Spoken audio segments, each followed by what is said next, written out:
శ్రీనివాసరెడ్డి గారు ప్రవేశపెట్టిన తెలంగాణ భూభారతి భూమిపై హక్కుల రికార్డు చట్టము 2024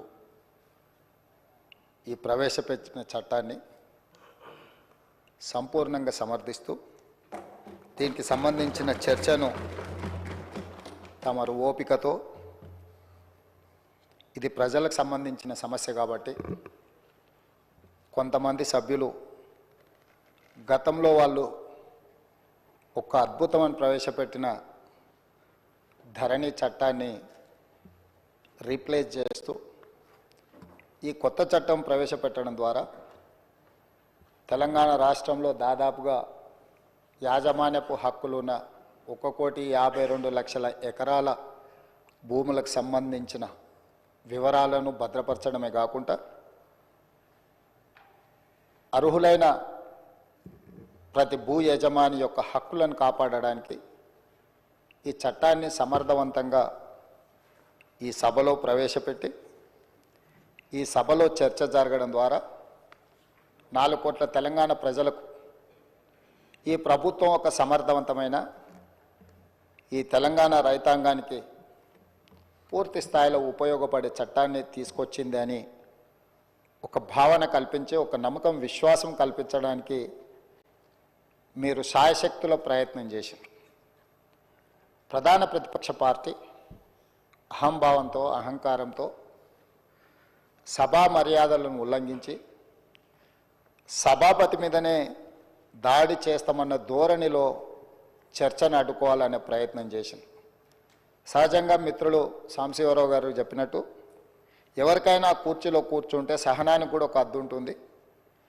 మీరు సహనం కోల్పోయి వాళ్ళ మీద చర్యలకు ఉపక్రమించే పరిస్థితులు వాళ్ళు కల్పించిన మీరు చాలా ఓపికతో వారు ఎలాంటి ప్రయత్నాలు చేసినా రెచ్చగొట్టడం ద్వారా ఈ చర్చను తప్పుదారి పట్టించాలనే ప్రయత్నం చేసినా మీరు అవకాశం ఏమాత్రం ఇవ్వకుండా వాళ్ళంతటా వాళ్ళే సహనం చచ్చిపోయి సహకరించవలసిన పరిస్థితిని కల్పించి ఈ సభను ముందుకు నడిపించి ఇంత కీలకమైన ముఖ్యమైన ఈ చట్టాన్ని తెలంగాణ రాష్ట్ర రైతాంగానికి మేలు జరిగే విధంగా ఈరోజు కొనసాగించినందుకు మిమ్మల్ని మనస్ఫూర్తిగా అభినందిస్తూ ఈ తెలంగాణ సమాజం ఈ ప్రాంతం ప్రతి సమస్య భూమి చుట్టూతోనే ముడిపడి ఉన్నది. ఆనాడు ప్రధానంగా కమ్యూనిస్టు సోదరులు రావి నారాయణ రెడ్డి గారు కావచ్చు, ఆరుట్ల కమలాదేవి గారు కావచ్చు, మల్లు స్వరాజ్యం గారు కావచ్చు, భీమిరెడ్డి నరసింహారెడ్డి గారు కావచ్చు, ధర్మ భిక్షం కావచ్చు, సరే ఆరుట్ల కమలాదేవి, ఆరుట్ల రామచంద్రారెడ్డి గారు, బద్దం ఎల్లారెడ్డి గారు, మిత్రులు చాలామంది చెప్తా ఉన్నారు, చాకల ఐలమ్మ, ఇట్లా అంటే చరిత్రలో వెనక్కిపోయినా కొద్దిగా వాళ్ళ పోరాటాలన్నీ కూడా వారు ఈ పోరాటంలో అసూలు బాసింది ఈ భూమి కోసమే. ఈ భూమిని ఆత్మగౌరవంగా, ఈ భూమిని హక్కుగా, ఈ భూమి వాళ్ళ జీవించే హక్కు వాళ్ళకు ఆత్మగౌరవాన్ని తెచ్చిపెట్టేది. దీని మీద కొంతమంది ఆధిపత్యం చెలాయించి అధికారంతో అహంకారంతో ఆధిపత్యాన్ని నిలబెట్టుకోవాలని రకరకాల దాడులు చేసి వాళ్ళను నియంత్రించి నిర్బంధించి వాళ్ళను భౌతికంగా అంతమొందించి అధికారాన్ని నిలబెట్టుకోవాలని చూస్తే ఆనాడు తొడ్డి కొమరయ్య నుంచి దుడ్డుకర్రల సంఘం పెట్టి ఈ భూమిని కాపాడుకునే ప్రయత్నంలో వాళ్ళు విజయం సాధించిండ్రు. వాళ్ళు అమరులు అయిండొచ్చు కాక, కానీ తెలంగాణ సమాజంలో ఉన్న భూమే తమ హక్కు ఆత్మగౌరవాన్ని భావించి సాయుధ రైతాంగ పోరాటం చేసి భూమి కోసం, భుక్తి కోసం, విముక్తి కోసం ఆనాడు వీరోచితంగా పోరాటం చేసి ఆనాడు చెరబట్టిన రాజుల నుంచి ప్రాంతానికి విముక్తి కలిగించారు. ఆ తర్వాత ఎప్పుడు ఏ ఉద్యమం వచ్చినా అది కమ్యూనిస్టు ఉద్యమాలు కావచ్చు, నక్సల్బరీ ఉద్యమాలు కావచ్చు, దళిత గిరిజన సంఘాలు, తుడుం దెబ్బలు, ఆదివాసీ సంఘాలు కావచ్చు, వీళ్ళందరి పోరాటాలు భూమి చుట్టూతోనే పరిభ్రమించినాయి. ఈ భూమి కోసమే వాళ్ళు సర్వం ఒడ్డి ఈ భూమిని రక్షించుకునే పనిలో పోరాటాలు చేసిండ్రు. పటేల్ పట్వారి వ్యవస్థ రద్దుకు కూడా కారణం పేద ప్రజల భూముల మీద కొద్దిమంది ఆధిపత్యం చెలాయించాలని చూడడంతో పటేల్ పట్వారి వ్యవస్థను రద్దు చేయడం జరిగింది అధ్యక్ష. అట్లాంటిది ఆర్ఓఆర్ యాక్ట్ కావచ్చు, రకరకాలుగా ఏ భూ యజమాని అయితే ఉన్నాడో ఆ యజమానుల యొక్క హక్కులను కాపాడడానికి సమయం సందర్భం వచ్చినప్పుడల్లా మనం చట్టాలు చేసుకున్నాం. ఆ చట్టాల ద్వారా వాళ్ళ హక్కులను కాపాడుతూ వచ్చినాం. పివి నరసింహారావు గారు, శ్రీమతి ఇందిరాగాంధీ గారు ఉన్నప్పుడు అగ్రికల్చర్ సీలింగ్ యాక్ట్ తీసుకొచ్చి జాగీర్దారుల దగ్గర, జమీందారుల దగ్గర, భూస్వాముల దగ్గర వేలాది ఎకరాలు మూలుగుతుంటే లక్షలాది ఎకరాలను వాళ్ళ దగ్గర నుంచి ప్రభుత్వం సేకరించి భూమి లేని నిరుపేదలకు, ముఖ్యంగా దళితులకు, గిరిజనులకు, ఆదివాసీలకు, బలహీన వర్గాలకు ఈ భూ పంపకాలు, అసైన్మెంట్ పట్టాలు ఇవ్వడం ద్వారా వాళ్ళ ఆత్మగౌరవాన్ని నిలబెట్టి ఆ భూమి మీద వాళ్ళకు జీవించే హక్కును ఆనాటి ప్రభుత్వాలు శ్రీమతి ఇందిరాగాంధీ గారు వారికి ఇచ్చారు. దీనికి కారణం, ప్రేరేపితం ఆనాడు భూముల కోసం కమ్యూనిస్టులు చేసిన పోరాటాలని ఈరోజు మనం చెప్పుకోక తప్పదు. ఈ పోరాటాల వల్ల వాళ్ళు లేవనెత్తిన సమస్యలను అక్కడి నుంచి కోనేరు రంగారావు కమిషన్ వరకు కావచ్చుగా, లేదా డాక్టర్ వైఎస్ రాజశేఖర రెడ్డి గారు ముఖ్యమంత్రి ఉన్నప్పుడు నక్సలైట్లతో జరిపిన చర్చల్లో భాగంగా కూడా ఈ భూములకు సంబంధించిన ప్రధానమైన సమస్యలనే లేవనెత్తడం జరిగింది. వీటన్నిటిని దృష్టిలో పెట్టుకొని గత ప్రభుత్వాలు వీలైనంత మేరకు ప్రజలకు మేలు జరిగే విధంగా చట్టాలను సవరించిన. ఇంతకుముందు అక్బరుద్దీన్ ఓవైసీ గారు చెప్పినట్టు ఆనాడు యూపీఏ ప్రభుత్వంలో భూభారతి నిజామాబాద్ పైలట్ ప్రాజెక్ట్ కింద కేంద్ర ప్రభుత్వం మన్మోహన్ సింగ్ గారు, సోనియా గాంధీ గారు రికార్డ్స్ డిజిటలైజేషన్ చేయడం కానీ, భద్రపరచడం కానీ, తప్పులు జరగకుండా సరిదిద్దడం కానీ, వీటన్నిటి కార్యక్రమాలను ఎప్పుడు తీసుకున్నా నిజమైన భూ యజమాని యొక్క హక్కులను కాపాడాలి. లేకపోతే విద్య రాని పేదవాళ్ళ భూములను ఎవరైనా అన్యాక్రాంతంగా అక్రమంగా ఆక్రమించుకుంటే కూడా వాటిని, ఆ ఆక్రమణలను తొలగించడం ద్వారా వాళ్ళ హక్కులను కాపాడడానికి అన్ని రకాల చట్టాలను తీసుకొచ్చాం. తెలంగాణ రాష్ట్రం వచ్చిన తర్వాత మాజీ ముఖ్యమంత్రి చంద్రశేఖరరావు గారు తెలంగాణ రెవెన్యూ రికార్డ్స్ కానీ, గత పాలకులు పాటించిన విధానాలు కానీ, చేసిన చట్టాలు లోపభూయిష్టంగా ఉన్నాయి. ఇవి ఏమాత్రం ప్రయోజనకరంగా లేవు. ఈ చట్టాలను అన్నిటిని మార్చాలి. దానికోసం నా మెదడునంతా రంగరించి 80,000 పుస్తకాలు చదివి ఒక అద్భుతమైన సాంకేతిక నైపుణ్యాన్ని ఆవిష్కరిస్తున్న దాని పేరే ధరణి అని చెప్పి చంద్రశేఖరరావు గారు మనకి ఇదే సభలో చెప్పిండ్రు, వివిధ వేదికల మీద కూడా చెప్పిండ్రు అధ్యక్ష.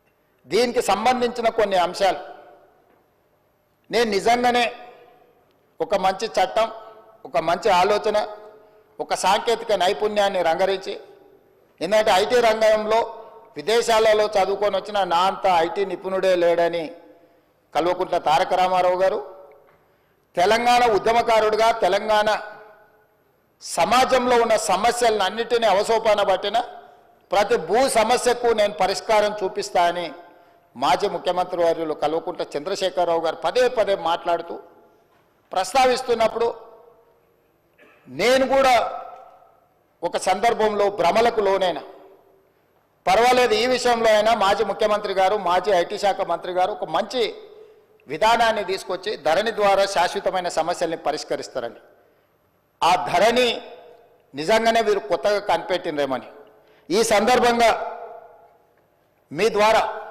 శాసనసభ రికార్డులకే కాకుండా తెలంగాణ సమాజానికి కొంత సమాచారాన్ని విశ్లేషణ ద్వారా నేను చెప్పాలనుకుంటున్నా అధ్యక్ష. ఈ ధరణి అనే ఏదైతే వెబ్సైట్ కావచ్చు, లేకపోతే వారు చెప్తున్న ఈ సాంకేతిక అద్భుతము చంద్రశేఖరరావు గారు సొంతంగా కనిపెట్టిందో, లేకపోతే చంద్రశేఖరరావు గారు సొంతంగా మన రాష్ట్రానికి అందించిన గొప్ప వరప్రదాయిని ఏం కాదు అధ్యక్ష. 2010 సంవత్సరంలోనే ఒరిస్సా రాష్ట్రం, మన పక్కనున్న రాష్ట్రం, ఈ ధరణి పేరు మీద ఈరోజు తెలంగాణ రాష్ట్రంలో ఏదైతే ఈ ధరణి ఈ మాడ్యూల్ని ఇంట్రడ్యూస్ చేసినో IL&FS సంస్థకు 2010 సంవత్సరంలోనే అక్కడ రిజిస్ట్రేషన్లు చేయడానికి, అక్కడ భూ రికార్డులను పరిశీలించడానికి ఒరిస్సా ప్రభుత్వము నామినేషన్ బేసిస్ మీద వాళ్ళకి టెండర్ ఇచ్చింది అధ్యక్ష. ఏ 2019 సంవత్సరంలో చంద్రశేఖరరావు గారు ఏ సంస్థకైతే కట్టబెట్టిండో అదే సంస్థ, అదే యజమానులకు ఒరిస్సా రాష్ట్ర ప్రభుత్వము 2010 సంవత్సరంలోనే ఈ ధరణి పేరు కూడా మార్చలేదు అధ్యక్ష. నువ్వు ధరణి అన్నావు, వాళ్ళు ఈ ధరణి అన్నారు. ఎందుకంటే ఎలక్ట్రానిక్ రిలేటెడ్ ఇష్యూ కాబట్టి ఈ ధరణి పేరు మీద 2010 సంవత్సరంలో ఒరిస్సా ప్రభుత్వం ఆ సంస్థకు అప్పచెప్తే 4 సంవత్సరాలు నిర్వహించిన తర్వాత కాగ్ ఏం నివేదిక ఇచ్చిందంటే అధ్యక్ష, 2014లో అసలు ఈ ధరణి ఈ రిజిస్ట్రేషన్ సాఫ్ట్వేర్ లోపాలను కాగ్ నివేదిక బయటపెట్టడం కాకుండా ఎలాంటి కాంపిటేటివ్ బిడ్డింగ్ చేయకుండా వాళ్ళకు నామినేషన్ బేసిస్ మీద ఇవ్వడం మీరు తప్పు. వాళ్ళకి ఎలాంటి అనుభవం లేదు ఇందులో. వాళ్ళకి ఏదైతే ఒరిస్సా ప్రభుత్వం అప్పచెప్పిన బాధ్యత, రిజిస్ట్రేషన్లు, రెవెన్యూ రికార్డ్స్కు సంబంధించిన బాధ్యత అప్పచెప్పినరో వాళ్ళకి ఎలాంటి నైపుణ్యం లేదు. ఇలాంటి నైపుణ్యం లేని సంస్థకు, లోపభూయిష్టంగా నిర్వహిస్తున్న సంస్థకు మీరు ఇవ్వడం 100% అని తప్పుపట్టడమే కాకుండా ఎన్ఐసి, కేంద్ర ప్రభుత్వ రంగ సంస్థ అయిన ఎన్ఐసికి ఇలాంటి సంస్థల్ని మీరు అసలు పక్కన పెట్టి వాళ్ళకి ఇవ్వకుండా వీళ్ళకి ఇవ్వడం తప్పు అని చెప్పి కాగ్ నివేదిక ఇచ్చింది అధ్యక్ష 2014లో.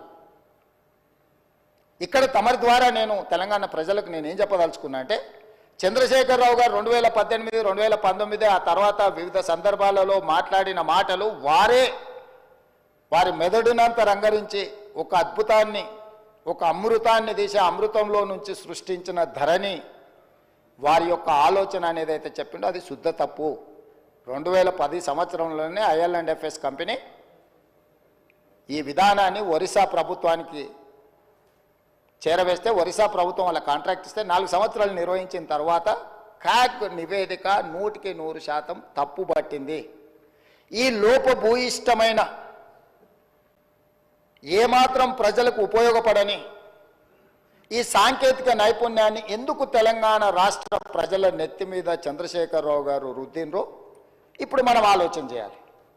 అంటే ఒక రాష్ట్రము 4 సంవత్సరాలు ఈ ప్రయోగం చేసి ప్రయోగం ద్వారా సత్పథ సాధించకపోను, దీనివల్ల ప్రయోజనం లేదని కేంద్ర ప్రభుత్వ రంగ సంస్థ అయిన కాగ్, కాంప్ట్రోలర్ ఆడిటర్ జనరల్ తప్పు పట్టిన తర్వాత కూడా చంద్రశేఖరరావు గారు దీన్ని ఎందుకు తెలంగాణ ప్రజల నెత్తి మీద రుద్దిండో తెలంగాణ ప్రజలకు చెప్పవలసిన బాధ్యత ఈ రాష్ట్ర ముఖ్యమంత్రిగా నా మీద ఉన్నది అధ్యక్ష.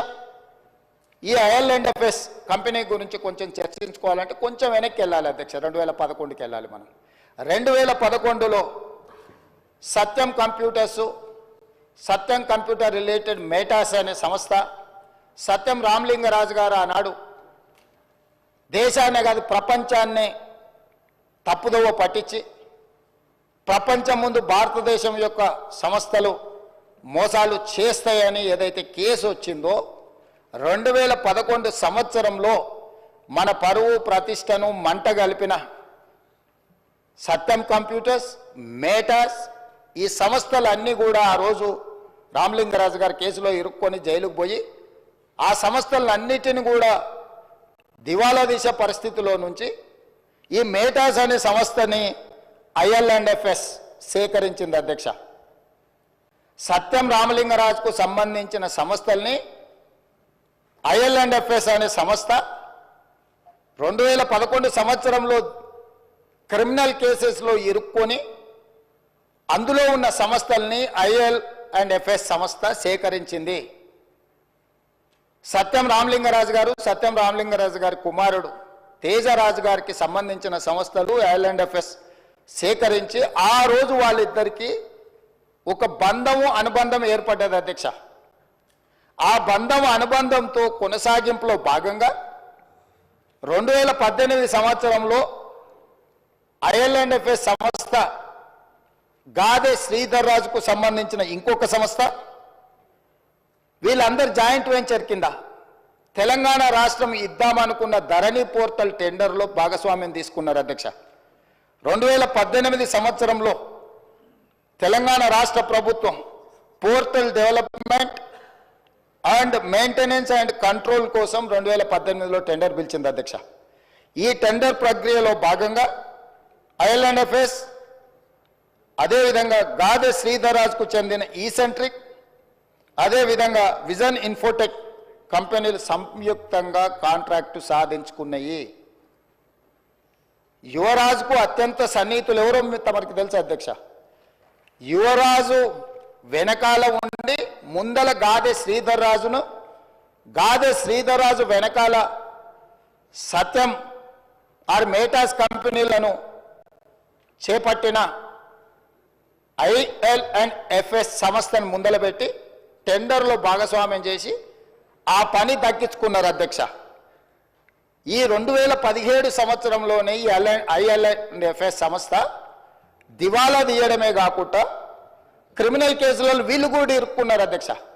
2011లో సత్యం కంప్యూటర్స్ కానీ మేటా సంస్థలు కానీ క్రిమినల్ కేసులలో ఇరుక్కొని జైలుకు పోయిన తర్వాత ఆ సంస్థల్ని సేకరించిన IL&FS కూడా 2017లో ఇదే రకమైన కుంభకోణాలలో ఇరుక్కొని ఆ కంపెనీకి సంబంధించిన MD రమేష్ బావా ఆయన జైలుకు పోయిండు, హరిశంకరన్ వైస్ చైర్మన్ ఈయన జైలుకు పోయిండు, రవి పార్థసారథి మాజీ చైర్మన్ ఆయన జైలుకు పోయిండు, రామ్చంద్ కరుణాకర్ అనే డైరెక్టర్ వీళ్ళందరూ కూడా వేలాది కోట్ల రూపాయల కుంభకోణాలకు పాల్పడి ఆ కుంభకోణాలు అన్నీ కూడా దొరికిపోయి వీళ్ళందరూ జైలుకు పోయినారు అధ్యక్ష. ఇది ఎప్పుడు 2017 సంవత్సరానికే జరిగిపోయింది అధ్యక్ష. ఎప్పుడు కూడా రాష్ట్ర ప్రభుత్వాలు కేంద్ర ప్రభుత్వాలు ఏదైనా ఒక సంస్థ క్రిమినల్ నేరాలలో పాల్గొని ఆర్థిక నేరాలలో పాల్గొని జైలు శిక్షలో లేకపోతే ఆ సంస్థల మీద ఆరోపణలు ఉన్నప్పుడు ఆ సంస్థలను టెండర్లలో పాల్గొనకుండా నిషేధించే విధానం మన రాష్ట్రంలో మన దేశంలో కొనసాగుతుంది. అయినా తెలంగాణ రాష్ట్ర ప్రభుత్వం చంద్రశేఖరరావు గారి ప్రభుత్వము ఈ IL&FSను లేకపోతే ఈసెంట్రిక్ లేదా విజన్ ఇన్ఫోటెక్ ఏదైతే జాయింట్ వెంచర్తో టెండర్ వేసిందో వీళ్ళని నిషేధించలేదు అధ్యక్ష. వీళ్ళకి టెండర్ కట్టబెట్టి ఈరోజు తెలంగాణ రాష్ట్రంలో ఉండే 1,52,00,000 ఎకరాలకు సంబంధించిన లక్షలాది మంది రైతుల యొక్క భూముల వివరాలను రిజిస్ట్రేషన్లు చేయడము, డాక్యుమెంట్లు చేయడము, రికార్డులు మెయింటైన్ చేయడము, అన్ని రకాల బాధ్యతలను కంప్లీట్గా ఈ సంస్థకు అప్పచెప్పారు అధ్యక్ష. ఇక్కడ నుంచే ఇక స్టోరీ మొదలైంది అధ్యక్ష. అసలైన స్టోరీ ఇక్కడ ఉన్నది. టెండర్ దక్కించుకున్న IL&FS సంస్థ పేరు మార్చింది అధ్యక్ష. టెండర్ అగ్రిమెంట్ అయిన తర్వాత టెరాసిస్ టెక్నాలజీస్ లిమిటెడ్ అని సబ్సిడరీ యూనిట్ కిందకి అగ్రిమెంట్ తీసుకొచ్చారు అధ్యక్ష. టెండర్ పాల్గొన్నప్పుడు ఒక పేరు మీద ఉండి టెండర్లో వాళ్ళ కాంట్రాక్ట్ వచ్చిన తర్వాత దాని పేరు మార్చింది అధ్యక్ష. ఒకవేళ పేరు మార్చిన మనుషులకు కూడా చట్టంలో ప్రొవిజన్ ఉంది అధ్యక్ష పేర్లు మార్చుకోవడానికి. ఒకవేళ మన పేరు నచ్చకపోతే కూడా ఒక గెజెట్ నోటిఫికేషన్ నుంచి ఒక విధానంలో ఉంది. కంపెనీస్ యాక్ట్లో కూడా ఒకవేళ సేమ్ కంపెనీ ఒకవేళ పేరు మార్చుకున్నా తప్పలేదు అధ్యక్ష, పేరు మార్చుకోవచ్చు. ఇక్కడ పేరు మార్చుకున్నది అధ్యక్ష. పేరు మార్చుకున్నాకనే తతంగం మొదలైంది అధ్యక్ష. ఈ టెరాసిస్ టెక్నాలజీస్ లిమిటెడ్ అనే IL&FS సబ్సిడరీ యూనిట్ పేరు మారిన తర్వాత ఇందులోకి ఫాల్కన్ SG అనే ఒక ఫిలిపిన్ కంపెనీ దీంట్లో 52% ఒకసారి 28/10/2021 99% ఇందులో షేర్స్ మొత్తం ఈ కంపెనీ కొనేసింది అధ్యక్ష. ఫాల్కన్ SG అనే ఫిలిపిన్ కంపెనీ. ఈ కంపెనీ కొన్న తర్వాత ఇది ఇక్కడ ఆగింది అధ్యక్ష, ఆగలే. ఈ ఫాల్కన్ SG కంపెనీ నుంచి ఫాల్కన్ ఇన్వెస్ట్మెంట్స్ అనే కంపెనీ సింగపూర్ కంపెనీ ఇందులోకి వచ్చింది అధ్యక్ష. ఈ కంపెనీ అంటే ఏదైతే ఫాల్కన్ SG పేరు మీద 99% ఉందో ఆ 99% షేర్ని ఫాల్కన్ ఇన్వెస్ట్మెంట్ అనే సింగపూర్ కంపెనీ దీంట్లోకి వచ్చింది అధ్యక్ష. 1% మిగిలిపోయింది కదా అధ్యక్ష. ఆ 1% గాదె శ్రీధర్రాజు ఎవరైతే ఉన్నారో ఆ 1% అతను కొన్నాడు అధ్యక్ష. 1% ఈ కంపెనీలో షేర్ కొన్న గాదె శ్రీధర్రాజు ఈ కంపెనీకి CEOగా మారిండు అధ్యక్ష. అంటే యువరాజు గారి మిత్రులు ఏ రకంగా ఇందులోకి తెర వెనుక నుంచి లోపలికి వచ్చి దీన్ని మొత్తం తమ చేతిలోకి ఏ రకంగా తీసుకున్నారో గాదెర్ శ్రీధర్ రాజు గారిని ఈ ఫాల్కన్ ఇన్వెస్ట్మెంట్ ఈ కంపెనీకి ఓనర్ను అంటే సీఈఓని చేసేసి వ్యవహారం మొత్తం గాదెర్ శ్రీధర్ రాజు చేతికి అప్పచెప్పారు అధ్యక్ష. ఇది ఇక్కడ కూడా ఆగిందంటే లేదు అధ్యక్ష. ఫాల్కన్ ఇన్వెస్ట్మెంట్స్ మళ్ళీ వాళ్ళ దగ్గర ఉన్న 99% షేర్లని 100% కింద మొత్తం అంటే మొత్తం వాళ్ళకు ఉన్న మొత్తాన్ని మళ్ళీ అమ్మినారు అధ్యక్ష. దాంట్లోకి ఎవరు వచ్చారు అధ్యక్ష? Sparrow investments, GW sky private limited, Hillbrook investments, వీళ్ళు ఒకవైపు వచ్చిండ్రు అధ్యక్ష. అది వీ యజమానులు ఎవరే అంటే రాహుల్ గోస్వామి, ఆనంద్ కుమార్, వీళ్ళందరు ఓనర్లు అధ్యక్ష. ఈ 3 కంపెనీల నుంచి మళ్ళీ హిల్బ్రూక్ ఇన్వెస్ట్మెంట్స్ నుంచి కొనుక్కున్న company gateway fund to LP అనే ఇంకొక సంస్థ వచ్చింది అధ్యక్ష. దాంట్లో నుంచి మళ్ళీ స్పారో ఇన్వెస్ట్మెంట్స్ నుంచి కొనుక్కున్న దాంట్లో గేట్వే ఫండ్ టు ఎల్ఎల్పి ఇందులోకి వచ్చారు అధ్యక్ష. అంటే అల్లిబిల్లి కంపెనీలు అన్నిటిని పెట్టుకుంటూ ఈ కంపెనీలన్నిటి ద్వారా చివరికి వాళ్ళు ఎక్కడికి చేరింది అధ్యక్ష? ఈ గేట్వే ఫండ్ టు ఎల్ఎల్పి కానీ ఎల్పి కానీ గేట్వే ఈ లొకేషన్స్ ఇవన్నీ ఒక కంపెనీ రాహుల్ గోస్వామి అండ్ ఆనంద్ కుమార్ అనే కంపెనీ కేమెన్ ఐలాండ్స్ అధ్యక్ష. రెండో company gateway fund to location British virgin islands అధ్యక్ష. ఈ కంపెనీల గురించి మీకు చెప్పాలంటే అధ్యక్ష, ఏదైనా ఈ ప్రపంచంలో ఆర్థిక నేరాలు చేయడానికి ట్యాక్స్ హెవెన్ కంట్రీస్ అంటారు అధ్యక్ష. ప్రపంచంలో ఏ దేశంలో అయినా ఏ ప్రాంతంలో అయినా ఆర్థిక నేరాలకు పాల్పడే కంపెనీలు ఆ దేశానికి ఎట్లా ఫుల్ ప్రూఫ్ ఉంటుంది అధ్యక్ష? ఆ దేశంలోకి పోయి నువ్వు ఏ దేశంలో ఏ నేరం చేసినా ఆ దేశంతో ఎలాంటి ఒప్పందాలు ఉండవు అధ్యక్ష. అతన్ని పట్టించరు, ఆ కంపెనీ వివరాలు చెప్పరు, దానికి ఏం సంబంధించింది ఏం చెప్పరు అధ్యక్ష. అదేవిధంగా ఇందులోకి గాదెర్ శ్రీధర్ రాజు గారు రిలేటెడ్ కంపెనీలు పారాడిమ్ ఇన్నోవేషన్స్ ఎల్ఎల్సి, అదేవిధంగా క్వాంటెల్లా ఐఎన్సి, ఈ 2 అమెరికా కంపెనీలు వచ్చినాయి అధ్యక్ష. సో ఎక్కడైతే టెర్రాసిస్ టెక్నాలజీస్ లిమిటెడ్లో బయలుదేరిన మన స్టేట్ అగ్రిమెంటు ఫిలిపిన్ దేశానికి పోయింది, ఫిలిపిన్ దేశాన్ని నుంచి సింగపూర్ దేశానికి పోయింది, సింగపూర్ దేశాన్ని నుంచి మళ్ళీ కేమెన్ ఐలాండ్స్కి పోయింది, తర్వాత వర్జిన్ ఐలాండ్స్కి పోయింది, తర్వాత అమెరికా దేశంలో ఉండే 2 కంపెనీలు. చివరికి ఈ కంపెనీలు ఈ సంస్థలను నిర్వహించే వాళ్ళు ఈ కేమెన్ ఐలాండ్స్లో వర్జిన్ ఐలాండ్స్లో తేలింది అధ్యక్ష. ఈ 2 దేశాలు ఎట్లాంటివి అంటే ప్రపంచంలో ఏ ఆర్థిక నేరం జరిగినా ఆ ఆర్థిక మూలాలు పనామా లీక్స్ కానీ లేకపోతే మీరు ఈ ప్రపంచంలో జరిగిన ఏ పెద్ద ఆర్థిక నేరాన్ని ఎత్తికినా ఆ సంబంధించిన కంపెనీలు ఈ 2 దేశాలలో ఉంటాయి అధ్యక్ష. ఆ దేశాలలో ఉన్న కంపెనీలు ఈరోజు ఈ టెరాసిస్ ఏదైతే ఈ ధరణి ఏదైతే ఉందో ఈ ధరణి మొత్తం ఆ దేశానికి వెళ్ళిపోయింది అధ్యక్ష. ఎవరో దాని ఓనర్లు అంటే అధ్యక్ష ఫాల్కన్ ఇన్వెస్ట్మెంట్ ప్రైవేట్ లిమిటెడ్లో ఉన్న ఓనరు ఏదైతే ఈ సింగపూర్ బేస్డ్ కంపెనీ ఉందో రాహుల్ గోస్వామి, ఈయన సింగపూర్ సిటిజన్, ఆనంద్ కుమార్ ఈయన సింగపూర్ సిటిజన్, లతికాదేవి అమ్మ daughter of Radhakrishna Pillai Singapore citizen అధ్యక్ష. వీరితో పాటు అధ్యక్ష స్పారో ఇన్వెస్ట్మెంట్స్ ప్రైవేట్ లిమిటెడ్ అనే కంపెనీ కూడా ఇది సింగపూర్ కంపెనీ అధ్యక్ష. స్పారో ఇన్వెస్ట్మెంట్ ఇది ఈ టోటల్ ఈ ఉండే కంపెనీలు అని కూడా ఇవి సింగపూర్ సంస్థలు అధ్యక్ష. అదేవిధంగా అధ్యక్ష జీడబ్ల్యూ స్కై ప్రైవేట్ లిమిటెడ్ అనే సంస్థ కూడా సింగపూర్దే అధ్యక్ష. జీడబ్ల్యూ సేమ్ వీళ్ళందరూ. తర్వాత పారాడిమ్ ఇన్నోవేషన్స్ ఎల్ఎల్సి అనేది అమెరికన్ కంపెనీ అధ్యక్ష.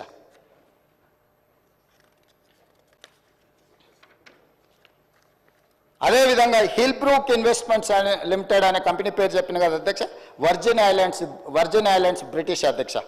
అదేవిధంగా క్వాంటెల్లా ఐఎన్సి అని చెప్పిన కదా అధ్యక్ష, ఇది అమెరికా కంపెనీ అధ్యక్ష. అదేవిధంగా గేట్వే పార్ట్నర్స్ అని చెప్పిన కదా అధ్యక్ష, గేట్వే పార్ట్నర్స్ 2 లిమిటెడ్ అనేది ఉంది కదా అధ్యక్ష, కేమెన్ ఐలాండ్స్ అధ్యక్ష. అంటే ఈ మొత్తం కంపెనీలు ఈ రోజు నిర్వహిస్తున్న గాదెర్ శ్రీధర్ రాజుతో సహా వీళ్ళెవ్వరూ ఈ దేశ పౌరులు కాదు అధ్యక్ష. ఈ రాష్ట్ర పౌరులే కాదు, ఈ దేశంలో పక్క రాష్ట్ర పౌరులైనా పర్వాలేదు అధ్యక్ష. ఎవ్వరు కూడా ఈరోజు ఈ ధరణి పోర్టల్ నిర్వహిస్తున్న టెరాసిస్ కంపెనీ పేరు మీద మొదలయ్యి మారుకుంటూ పేర్లు మారుకుంటూ సంస్థలు మారుకుంటూ దేశాలు మారుకుంటూ ఈరోజు కేమెన్ ఐలాండ్స్కు బ్రిటిష్ వర్జిన్ ఐలాండ్స్కి ఎక్కడికైతే చేరిందో అవి ప్రపంచంలో ఆర్థిక నేరాలకు సంబంధించిన ట్యాక్స్ హెవెన్ కంట్రీస్ అధ్యక్ష. ఆ దేశంలో నేరం చేసిన ఎవడు పట్టుకోలేడు, ఆ దేశం ఎవరికి వివరాలు ఇవ్వదు. ఈరోజు మన ధరణి పోర్టల్ అనేది ఆ దేశానికి ఆర్థిక నేరాలకు పాల్పడే దేశంలో ఉన్న సంస్థ చేతిలోకి మన తెలంగాణ రాష్ట్ర రైతాంగం యొక్క సంపూర్ణమైన వివరాలు ఈరోజు అక్కడికి వెళ్ళిపోయినాయి అధ్యక్ష.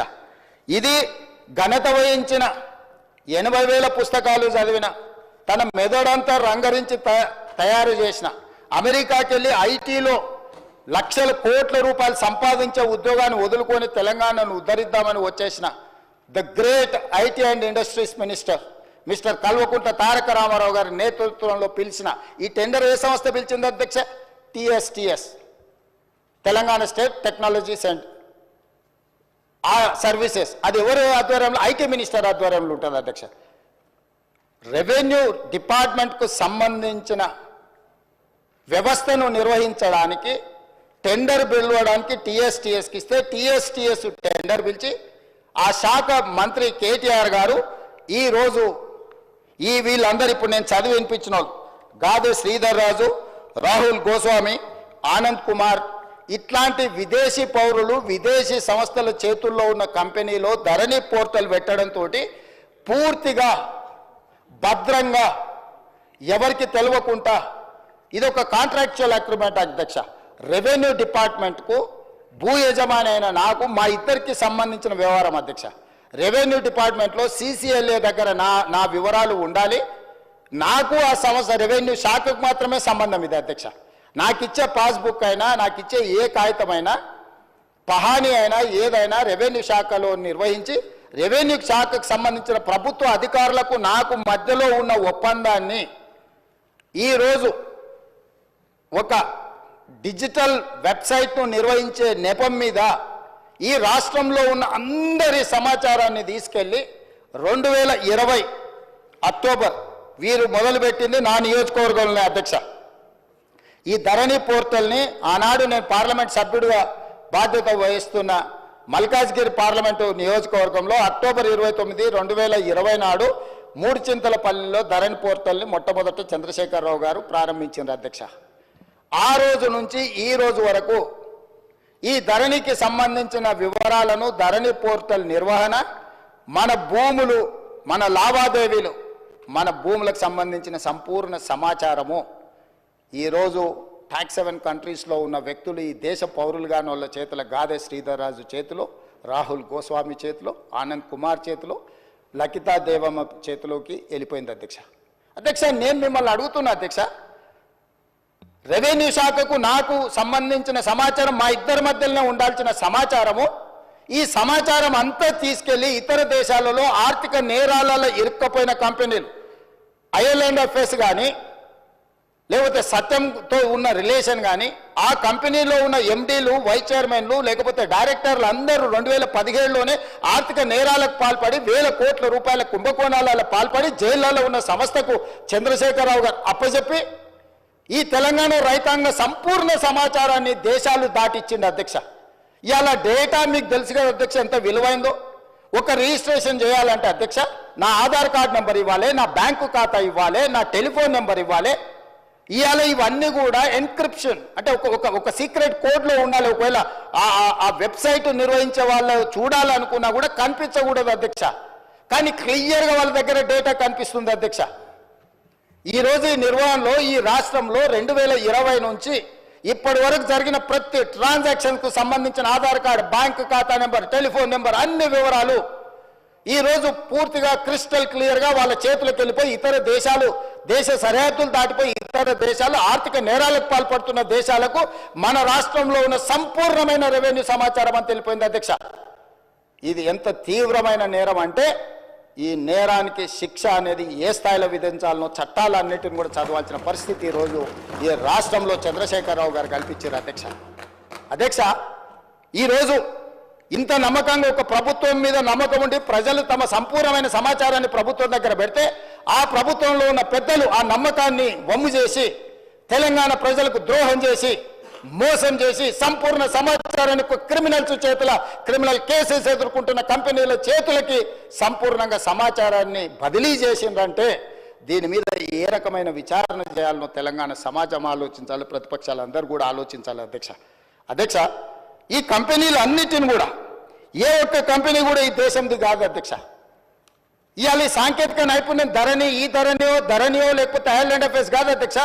ఎప్పుడో తెలంగాణ రాష్ట్రంలో ఉమ్మడి రాష్ట్రంలో ఈ దేశంలోనే ఎన్ఐసి వెబ్ ల్యాండ్ అనే ఒక వెబ్సైట్లో సంపూర్ణమైన ఇట్లాంటి డిజిటల్ వ్యవస్థ కేంద్ర ప్రభుత్వం పరిధిలో ఉన్న ఎన్ఐసి దగ్గర సంపూర్ణంగా ఉంది అధ్యక్ష. ఇవాళ గుడ్ గవర్నెన్స్ మన దగ్గర ఉంది అధ్యక్ష. మనం లక్షలాది రాష్ట్రాల దేశాల పరీక్షలు మనం నిర్వహిస్తున్నాం అధ్యక్ష. మరి చెన్నారెడ్డి మానవ వనరుల విభాగంలో అద్భుతమైన సాంకేతిక నైపుణ్యం ఉన్న వ్యవస్థ మొత్తం మన ప్రభుత్వంలో ఉంది అధ్యక్ష. మనమే ఇతర దేశాలకు ఆదర్శంగా ఉండేటట్టు, ఇతర రాష్ట్రాలకు ఆదర్శంగా ఉండేటట్టు మనం తీసుకున్న నిర్ణయాలను ఈరోజు పక్కదో పట్టించి కేంద్ర ప్రభుత్వ రంగ సంస్థ అయిన ఎన్ఐసికి కూడా ఇవ్వకుండా గాదే శ్రీధర్ రాజుకు ఈరోజు అప్పచెప్పడం ద్వారా మన సంపూర్ణమైన సమాచారాన్ని ఇతర దేశాలకు పంపించారు అధ్యక్ష. అందుకే నేను అడుగుతున్నా అధ్యక్ష, టెరాసిస్తో మొదలైన ఈ లావాదేవీ టెండర్లో సక్సెస్ అయిన IL&FS సంస్థ నుంచి ఫాల్కన్ ఎడ్జి సింగపూర్ కంపెనీకి ఎట్లా పోయింది, ఫిలిపిన్ కంపెనీకి ఎట్లా పోయింది, అక్కడ నుంచి ఫాల్కన్ ఇన్వెస్ట్మెంట్స్కి ఎట్లా పోయింది, అక్కడ నుంచి స్పారో ఇన్వెస్ట్మెంట్స్కి ఎట్లా పోయింది, అక్కడ నుంచి JW స్కై ప్రైవేట్ లిమిటెడ్కి ఎట్లా పోయింది, అక్కడ నుంచి గేట్వే ఫండ్ 2 LPకి ఎట్లా పోయింది, అదేవిధంగా హిల్బ్రూక్ ఇన్వెస్ట్మెంట్ సంస్థకి ఎట్లా పోయింది, అదేవిధంగా పారాడిమ్ ఇన్నోవేషన్స్ LLCకి ఎట్లా పోయింది, అదేవిధంగా క్వాంటెల్ INCకి ఎట్లా పోయింది. ఇవన్నీ సంస్థలు టాక్స్ 7 కంట్రీస్ అయిన ఈరోజు కేమెన్ ఐలాండ్స్ కానీ లేకపోతే బ్రిటిష్ ఐలాండ్స్ కానీ ఈ సమాచారం చేరిన తర్వాత ఇంకా అద్భుతమైన ఎన్నికల ముందు చంద్రశేఖరరావు గారు వాదించడమే కాకుండా మేము దీన్ని మార్పు తీసుకొస్తాము అని చెప్తే మమ్మల్ని అందరినీ కూడా బంగాళాఖాతంలో వేయమని వారు తిట్టిండ్రు అధ్యక్ష.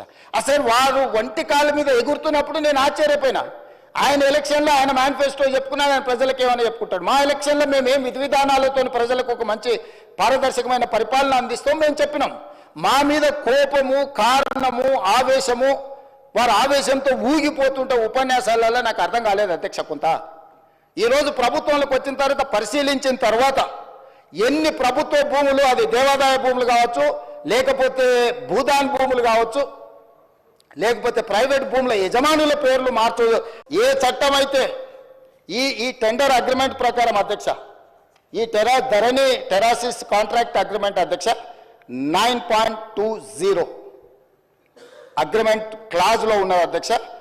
ద ఐఏ అంటే implementing agency should to be the best of his efforts, avoid any change in the organization structure proposed for execution of this contract or replacement of any manpower resource appointed.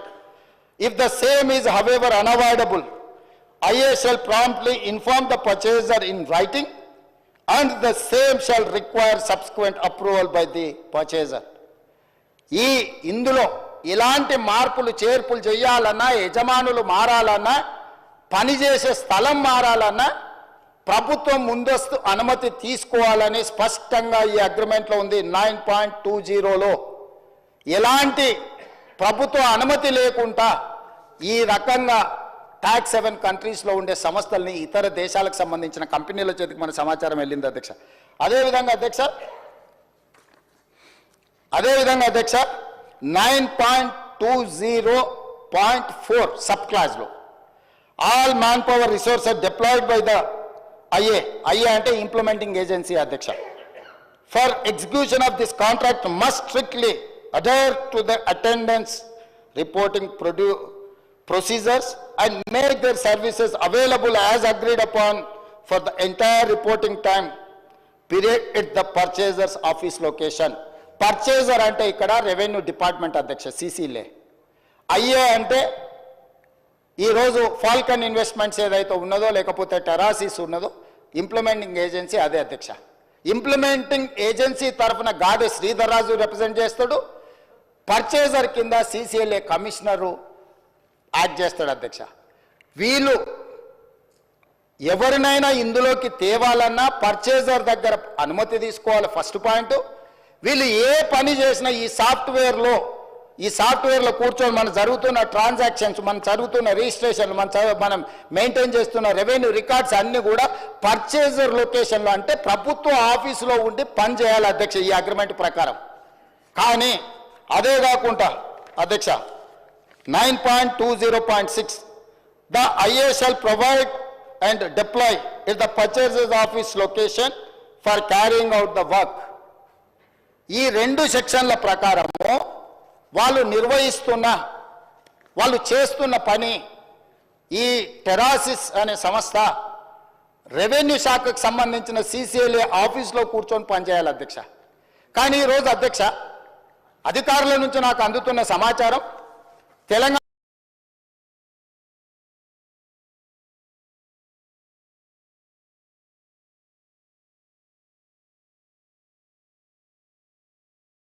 రాష్ట్రంలో ప్రభుత్వ కార్యాలయంలో లేదు, బయట ఉన్నది. పక్క రాష్ట్రం నిర్వహించారు, ఢిల్లీని గుర్గావ్ నుంచి నిర్వహించారు, ఈశాన్య రాష్ట్రాల నుంచి నిర్వహించారు. ఇన్ని ప్రాంతాల నుంచి ఈ రోజు భద్రంగా ఉండాల్సిన నా యొక్క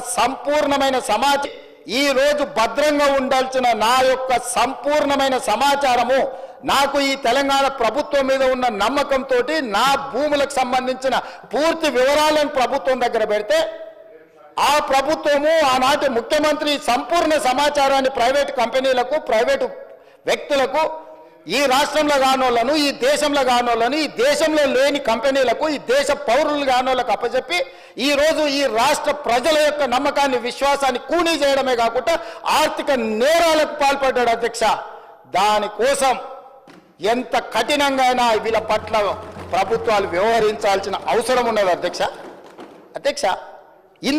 ఇంత విలువైన సమాచారం, ఇంత వివరాలను తీసుకెళ్ళి ఇతర దేశాలకు సమాచారాన్ని చేరవేస్తూ ఇవాళ మనం దీన్ని ఎట్లయినా సవరించుకొని దీన్ని ఎట్లయినా బాగు చేసుకోవాలని మా సమాచారాన్ని బయట ఎవరికైనా ఇస్తే కేంద్ర ప్రభుత్వం సవరించిన యాక్ట్ ప్రకారం, డేటా ప్రొటెక్షన్ యాక్ట్ ప్రకారం అధ్యక్ష 2023 దేశ పౌరుల వ్యక్తిగత ఇతర సమాచారం ఏదైనా ఆ వ్యక్తి యొక్క అనుమతి లేకుండా సేకరించడం నేరం, చట్ట విరుద్ధం. అలా సేకరించిన డేటాను చట్టబద్ధంగా ఆ చట్టంలో చెప్పిన వ్యక్తి ప్రకారమే వినియోగించాలి. ప్రభుత్వానికి ప్రజల మధ్య ఉండాల్సిన విశ్వసనీయత లేకుండా నిబంధనలను ఉల్లంఘించారు. Violation of fiduciary relationship between government and citizen. కేంద్ర ప్రభుత్వము వ్యక్తుల సమాచారాన్ని గోప్యంగా ఉంచాలి. వ్యక్తుల సమాచారాన్ని ప్రభుత్వం ఏదైనా పథకం కోసం కానీ ఏదైనా అంశంలో సేకరించినప్పుడు ఆ వ్యక్తి అనుమతి లేకుండా, ఆ వ్యక్తికి తెలవకుండా ఎవరికి ఇవ్వకూడదని మన చట్టాలు చెప్తున్నాయి అధ్యక్ష.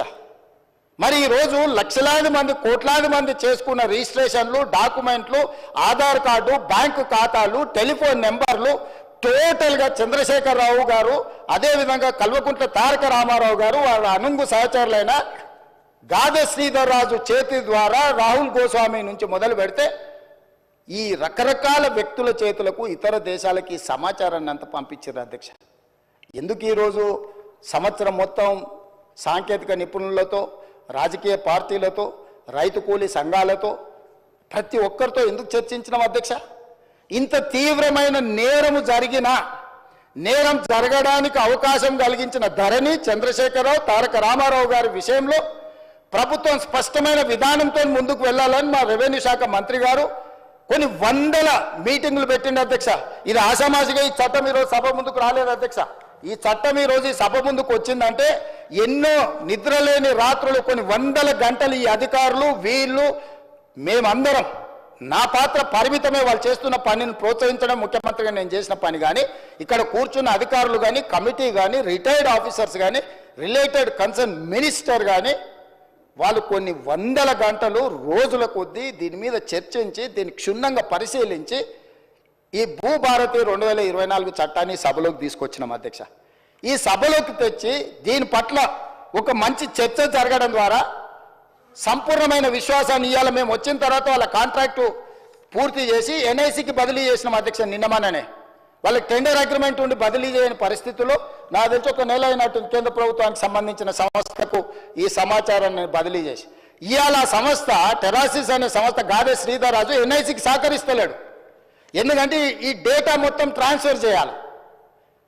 ప్రభుత్వ రంగ సంస్థ దాన్ని నిర్వహించాలి అని అంటే తన దగ్గర ఉన్న సమాచారాన్ని మొత్తం ఈ కేంద్ర ప్రభుత్వానికి బదిలీ చేస్తే తప్ప, కేంద్ర ప్రభుత్వ రంగ సంస్థకు బదిలీ చేస్తే తప్ప ఈరోజు అది నిర్వహించలేని పరిస్థితి. ఎందుకు మేము కొంతకాలం మౌనంగా ఉన్నామంటే ఇప్పుడు ఏ మాత్రం ఇందులో ఏ కేసులో ఇంకే విచారణకు ఆదేశిస్తే ఒక్క టాక్స్ హెవెన్ కంట్రీస్లో కేమెన్ ఐలాండ్స్లో లేకపోతే వర్జీనియా, బ్రిటిష్ వర్జీనియా ఎక్కడో ఉండి ఒక్క క్లిక్ కొడితే మన దగ్గర ఉన్న సమాచారం మొత్తం క్రాష్ అయిపోతుంది అధ్యక్ష. మన దగ్గర ఉండే సర్వర్లు అన్నిటిని కూడా డౌన్ చేస్తే దీన్ని రిపేర్ చేసుకోవడానికి, రిస్టోర్ చేసుకోవడానికి లేదా భవిష్యత్తులో రిజిస్ట్రేషన్లు చేసుకోవాలంటే కూడా అది రోజులు పట్టొచ్చు, నెలలు కూడా పట్టొచ్చు అధ్యక్ష. ఇంత కుట్రపూరితంగా ఒక వ్యక్తి చేతిలో యువరాజు గారిని ఆ రాజులు ఇంప్రెస్ చేసి ఉండొచ్చు. యువరాజు గారికి ఆ రాజులు అత్యంత సన్నిహితులు, కుడి భుజం ఎడం భుజం అయి ఉండొచ్చు.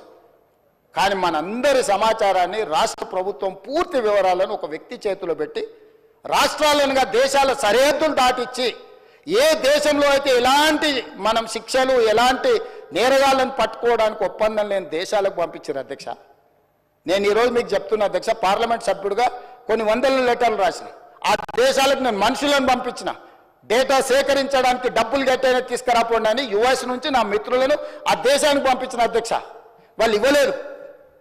నా దగ్గర చాలా వివరాలు ఉన్నాయి అధ్యక్ష. నేను దీని మీద రీసెర్చ్ చేసినప్పుడు వీళ్ళు ఎన్ని రకాల అధ్యక్ష రిజిస్ట్రేషన్స్ అనేటివి డే టైంలో జరుగుతాయి అధ్యక్ష. మనం స్లాట్ బుక్ చేసుకుంటాం నార్మల్గా గవర్నమెంట్ 10 to 5 or 6, 7 ఒకవేళ అయితే 7, 8 o'clock రిజిస్ట్రేషన్లు అధ్యక్ష. రాత్రి 9 గంటల నుంచి ఉదయం 6 గంటల వరకు కూడా రిజిస్ట్రేషన్లు జరిగిన డాక్యుమెంట్లు ఉన్నాయి అధ్యక్ష. అర్ధరాత్రి పూట ఏ ప్రభుత్వ అధికారి డాక్యుమెంట్లు రిజిస్ట్రేషన్ చేసిండు? అర్ధరాత్రి డాక్యుమెంట్లు రిజిస్ట్రేషన్ చేసే వ్యవస్థ మన రాష్ట్రంలో ఉందా? ఏ చట్టం ప్రకారం అర్ధరాత్రి పూట డాక్యుమెంట్లు ఎగ్జిక్యూట్ అయినాయో ఇవాళ మనం విచారణ చేయాల్సిన అవసరం లేదా అధ్యక్ష?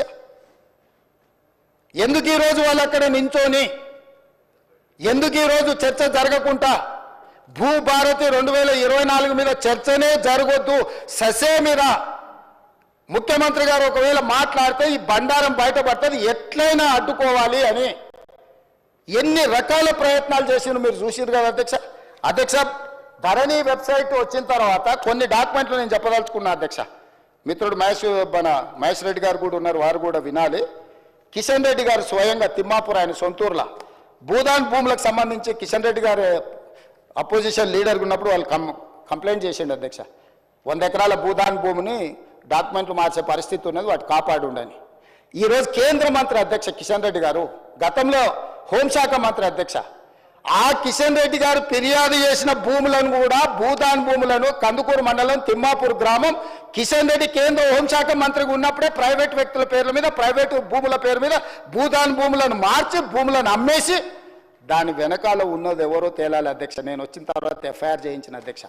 నేను వచ్చిన తర్వాత కిషన్ రెడ్డి గారి ఫిర్యాదును ఒక కేంద్ర మంత్రి అయిన ఆ భయం కూడా లేదు. ఆ రోజు హోంశాఖ మంత్రిగా కిషన్ రెడ్డి గారు ఉన్నారు అధ్యక్ష. ఆయన సొంతూరులో 100 ఎకరాల భూదాన్ భూములకు సంబంధించి కిషన్ రెడ్డి గారు ఫిర్యాదు చేస్తే కిషన్ రెడ్డి గారి ఫిర్యాదును కూడా లెక్క చేయకుండా భూములను ప్రైవేట్ వ్యక్తుల పేరు మీదకి మార్చేసిండ్రు అధ్యక్ష.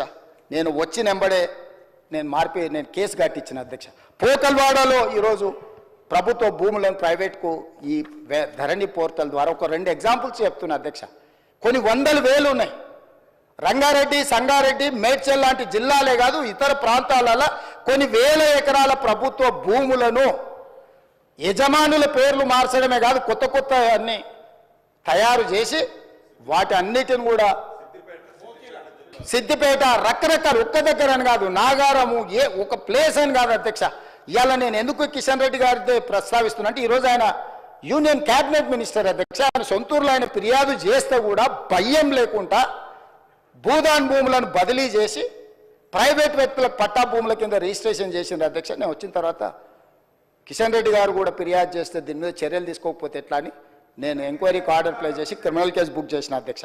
ఇట్లా ప్రతి దగ్గర ఒక్కొక్కటి కాదు అధ్యక్ష, పోకల్వాడలో కానీ ఇతర ప్రాంతాలలో కానీ చాలా ప్లేసులు, చాలా ఎఫ్ఐఆర్లు, కొన్ని మా గన్నంగూడ విలేజ్ కానీ ఇవి నేను వచ్చిన తర్వాత కొన్ని నా దృష్టికి వచ్చిన వాటిని ఈరోజు నేను ఈ క్రిమినల్ కేసులు ప్రభుత్వ భూములను ప్రైవేట్ భూములను ప్రైవేట్ అయితే ఇప్పుడు ఈ ఈ ఈ ఈ వెబ్సైట్ ఓనర్కి ఎంత స్వేచ్ఛ ఉందంటే ఏడైనా కూర్చోవచ్చు, ఎప్పుడైనా ఏం కావాలన్నా ధరణి పోర్టల్కి వెళ్ళిపోయి మహేశ్వర్ రెడ్డి గారి పేరు మీద ఉన్న భూమిని శంకర్ గారి పేరు మీదకి మార్చవచ్చు, శంకర్ గారి పేరు మీద ఉన్న భూమి రేవంత్ రెడ్డి పేరు మీదకి మార్చవచ్చు, 30 ఎకరాలు ఉన్న భూమిని 3 ఎకరాలు చేయొచ్చు, 3 ఎకరాలు ఉన్న భూమిని 3 గుంటలు చేయొచ్చు.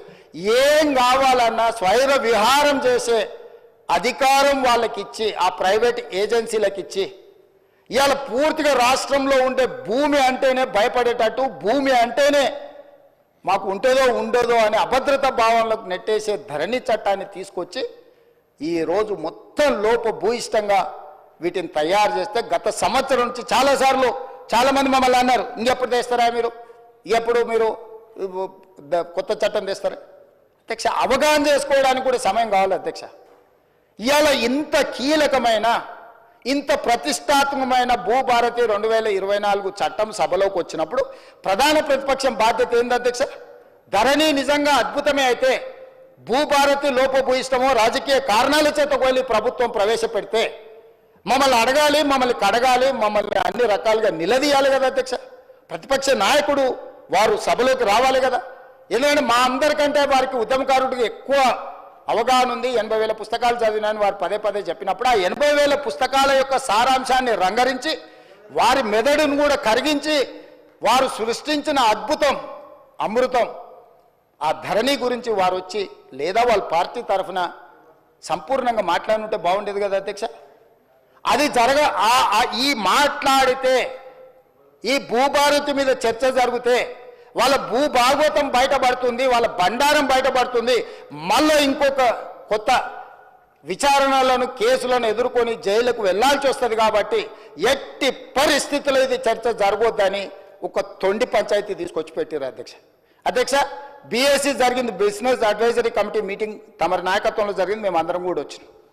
గంటల కొద్దీ మాట్లాడినాం. ఆ రోజు 9 అంశాలతో కూడుకున్న రిప్రజెంటేషన్ వాళ్ళు తీసుకొచ్చి మీకు ఇచ్చిండ్రు అధ్యక్ష. ఈ అంశాల మీద మేము చర్చించాలనుకుంటున్నాం, వీటిని తీసుకెళ్ళండి. 9లో ఈ ఫార్ములా కార్ రేసింగ్ గురించి అడిగినరా అధ్యక్ష? ప్రస్తావన తీసుకొచ్చిరా? పోని వాళ్ళు ఈరోజు ఏం వాదన తెస్తారు? ఎఫ్ఐఆర్ 2 రోజుల కింద అయింది కాబట్టి మాకు ముందు తెలియదు అధ్యక్ష. 2023 డిసెంబర్ నుంచి డిసెంబర్ 7 తారీఖు మా ప్రభుత్వం ఏర్పాటు చేసి నేను బాధ్యత తీసుకున్న రోజు 3-4 రోజుల తర్వాత ఆ ఎఫ్ఈఓ సంబంధించిన ప్రతినిధి నా దగ్గరకు వచ్చి గతంలో మేము కేటీఆర్తో ఈ రకమైన ఒప్పందాలు చేసుకున్నాం, మాకు లావాదేవీలు ఉన్నాయి, మాకు వ్యవహారం ఉంది, దీన్ని కొనసాగించాలని నా దగ్గరకు వచ్చిన అధ్యక్ష. ఇప్పటి దగ్గర అక్కడ ఫోటో ప్రదర్శిస్తారు. అఫీషియల్గా చీఫ్ మినిస్టర్గా నేను అపాయింట్మెంట్ ఇచ్చిన అధ్యక్ష. ఏ సంస్థ అయినా ఏ వ్యక్తి అయినా ఈ రాష్ట్రంలో పెట్టుబడులు పెట్టుంటే ఈ రాష్ట్రంలో ఏదైనా అంశం ప్రస్తావించదలుచుకుంటే ఫ్రీగా ప్రజలకు ప్రజా దర్బార్ నిర్వహించిన అధ్యక్ష. ధూల్పేటలో గుడంబ అమ్ముకునేటోడు కావచ్చు, లేదా ఇంకెక్కడైనా ఏదైనా నేరంలో ఇరుక్కున్న ఆరోపణలు ఎదుర్కొంటున్నాడు కావచ్చు, ముఖ్యమంత్రి నా దగ్గర వచ్చి చెప్పుకునే దీని వెనకాల ఉన్న వ్యవహారం ఏంది అనేది నేను అధికారులను పిలిచి అడిగిన అధ్యక్ష. ఆ ప్రతినిధి వచ్చి నన్ను కలిసి నువ్వు అని అడగకపోతే నా దృష్టికి ఇంత తొందరగా వస్తుండేనో రాకపోతుండే నాకు తెలియదు అధ్యక్ష. నేను ఎందుకు పూర్తి వివరాలు ఇక్కడ చర్చిస్తలేనంటే, 1 ఏసీబీ విచారణ చేస్తుంది, కేసు అయింది. 2 హైకోర్టులో కేటీఆర్ గారు వెళ్ళారు. ఈ 2 శాఖలు నా దగ్గరనే ఉన్నాయి. ఒక శాఖ ఎంఏయుడి హెచ్ఎండిఏ నా దగ్గరనే ఉంది, పోలీస్ శాఖ నా దగ్గరనే ఉంది, విచారణ చేసే శాఖ కూడా నా దగ్గరనే ఉంది.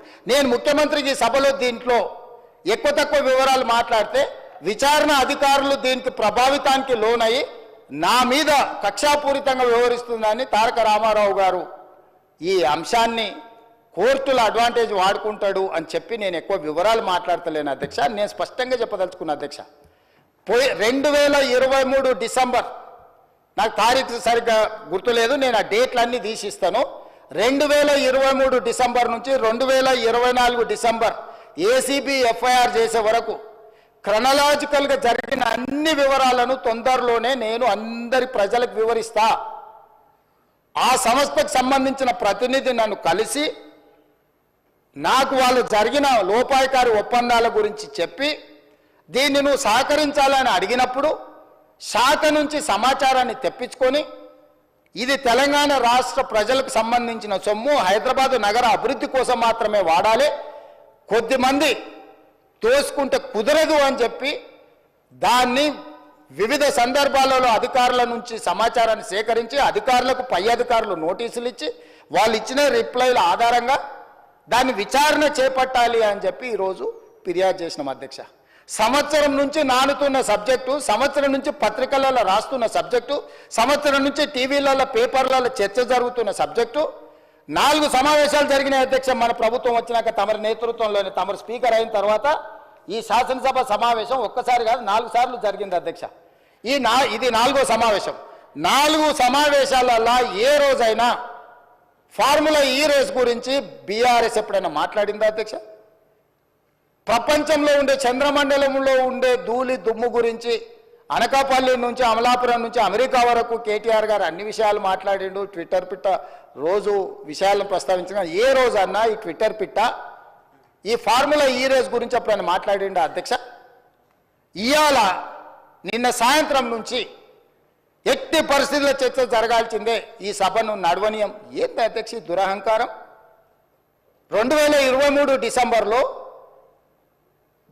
ఓడించి అధికారంలోకి వెళ్ళి దించారు. ఇంకా వాళ్ళ అహంభావం తగ్గలేదని 2024 పార్లమెంట్ ఎన్నికల్లో డిపాజిట్లు పుంజుకున్నారు అధ్యక్ష. అయినా ఇంకా వీళ్ళు అధికారం పోయినా మారలేదు, డిపాజిట్లు పోయినా మారలేదు. ఈరోజు మెదడు కూడా పోయినట్టుంది అధ్యక్ష వాళ్ళు చేస్తున్న అల్లరి చిల్లర పనులు చూస్తుంటే. అధ్యక్ష, మనం బాధ్యత కలిగిన ప్రజాప్రతినిధులం.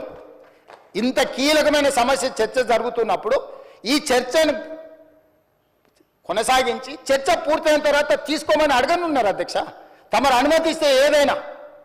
ఇవాళ నేను ఎందుకు వివరాలు ఇక్కడ మొత్తం చెప్పలేకపోతున్నానంటే, ఒక పక్కన ఏసీబీ విచారణ చేస్తుంది, రెండవ పక్కన కోర్టులో అతను వాదనలు వినిపిస్తున్నాడు. నేను ఏ సమాచారం అవసరానికి మించి వాస్తవాలను ఏది మాట్లాడినా ముఖ్యమంత్రిగా ఈ శాఖ 2 శాఖలు నా పరిధిలోనే ఉన్నాయి కాబట్టి నేను ఏదైనా ఆ శాఖల మీద ప్రభావితం, ఆ శాఖలను ఏదైనా ప్రభావితం చేస్తా అని చెప్పి ఏదన్నా అనుకునే అవకాశం ఉంటుంది కాబట్టి నేను ఆ వివరాల జోలికి వెళ్తలేను.